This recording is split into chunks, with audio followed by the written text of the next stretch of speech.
तो पद्माकर द्वारा रचित काव्य के 2 पद मैंने आपको समझा दिए थे। आज मैं आपको तीसरा पद समझाने वाली हूँ। इसके बाद प्रश्नोत्तर देखेंगे हम, ठीक है। तो ये आपके प्रथम सत्र में ये काव्य जो है पूछा जाएगा, ठीक है। भौरन को गुंजन बिहार बन कुंजन में, मंजुन मलारन को गावनो लगत है। कवि कहता है कि सावन का महीना है और इन सावन के महीने में भौरों का गुंजार करना, वन में विहार करना, ये बिल्कुल मंजुल मलारन को गावनो लगत है, मतलब जो एक मल्हार गीत है उसके राग के समान लगता है। कहे पद्माकर गुमानहु ते मानहु ते, प्राणहु ते प्यारो मन भावनो लगत है। और इस सावन के महीने में गुमान करने वाला जो उसका मतलब प्रेमी या प्रेमिका जो होती है, यानी कि प्रेम जो है वो उसे सबसे अधिक, प्राण से भी अधिक प्यारा लगता है, चाहे वो गुमान में रहे चाहे वो माना हुआ रहे। मोरन को शोर घनघोर चहु ओरन, हिंडोरन की वृंद छवि छावनो लगत। इस सावन की ऋतु में मोर का शोर करना पूरे जंगल में सुनाई देता है, चारों ओर सुनाई देता है। वो शोर करते हैं, नाचते हैं। जब सावन का महीना शुरू होता है तो मोर नृत्य करते हैं। हिंडोरन को वृद्ध छवि छावनो लगत है। और झूला जो है वो पूरे वन में, मतलब पूरे जो जंगल है, वन है, जहाँ देखिए वहाँ झूला लग गया है। सावन में पहले के ज़माने में झूला लगाया जाता था और उस झूले में सभी झूलते थे। नेह सर सावन में मेह बरसावन में, सावन में झूले वो सुहावनो लगत है। तो आगे कवि कहते हैं कि सावन का जो महीना है इसमें जब बादल बरसते हैं तो दिल में खुशियाँ छा जाती हैं, मन में स्नेह आ जाता है और सावन में झूला झूलना बहुत सुहाना लगता है। तो कवि पद्माकर ने सावन के महीने की चर्चा की है और सावन के महीने में जो खुशी होती है मन की उसको प्रकट किया है। अब आपको इसकी व्याख्या कैसे लिखनी है कि कवि के अनुसार सावन में वन और झाड़ियों लताओं के बीच घूमते हुए जो भौरे हैं सावन के महीने में, उनका जो गुंजार करना है वो बिल्कुल राग मल्हार की तरह गीत गाने जैसा लगता है।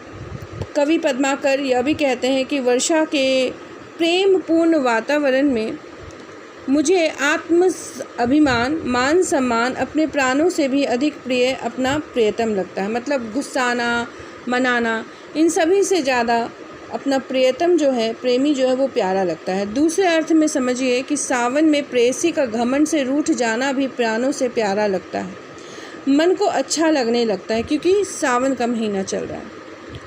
यहाँ कवि का तात्पर्य यह है कि वर्षा ऋतु के आनंददायक परिवेश में यदि प्रेयसी घमंड करते हुए रूठ भी जाती है तो उसका बुरा नहीं लगता, बल्कि अधिक आकर्षण उत्पन्न होता है और वह उसे मनाने का प्रयास करते हैं।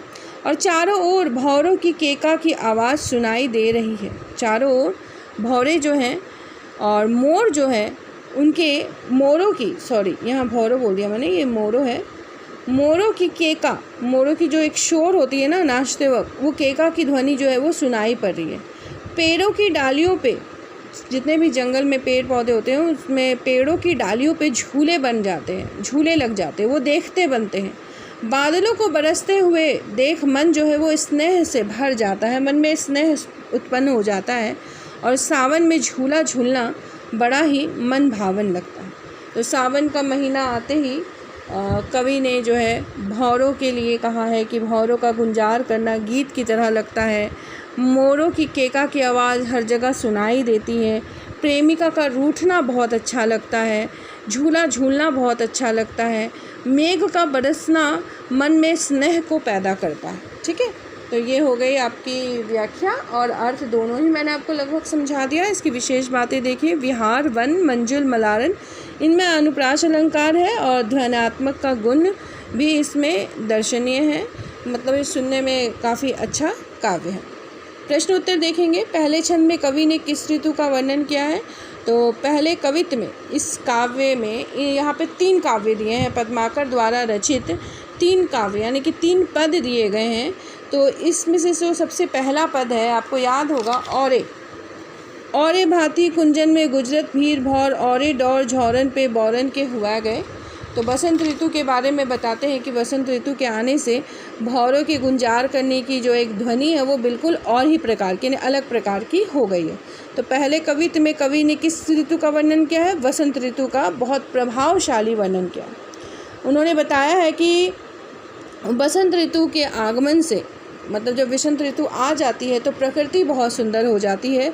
विहग चिड़ियाँ बहुत, पक्षी जो है ना वो बहुत खुश हो जाते हैं। मनुष्य का मन भी बहुत सुंदर हो जाता है और बाहर से सौंदर्यता भी देखने को बनती है।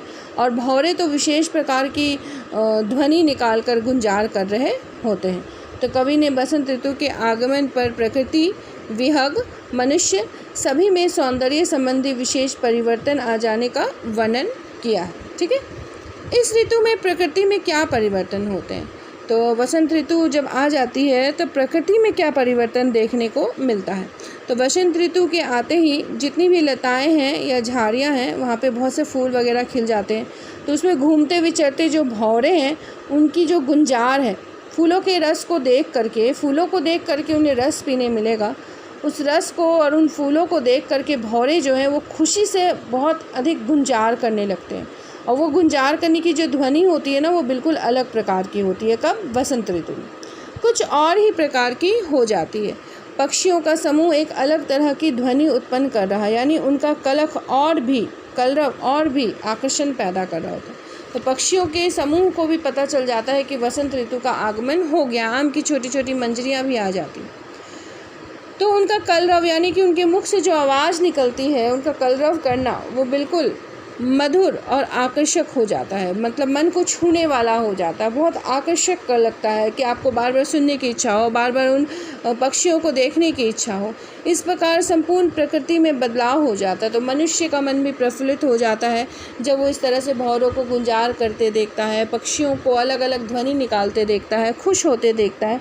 तो मनुष्य का जो एक मन है वो भी खुश हो जाता है और जितने भी नवयुवक हैं वो भी बहुत आकर्षक रूप से दिखाई देने लगते हैं। ठीक है, तो आज मैं आपको 2 प्रश्न करा देती हूँ, बाकी के सारे प्रश्न मैं आपको अगले वीडियो में पोस्ट करती हूँ। ठीक है, तो ये आपके सारे पद हो गए हैं पद्माकर द्वारा रचित, और पहला दूसरा प्रश्न भी मैंने आपको समझा दिया है, कवि परिचय भी समझा दिया है। बाकी इसमें कुल मिलाकर कितने प्रश्न हैं वो देखिए। इसमें कुल मिलाकर 8 प्रश्न हैं। 9वां प्रश्न जो है वो व्याख्या है।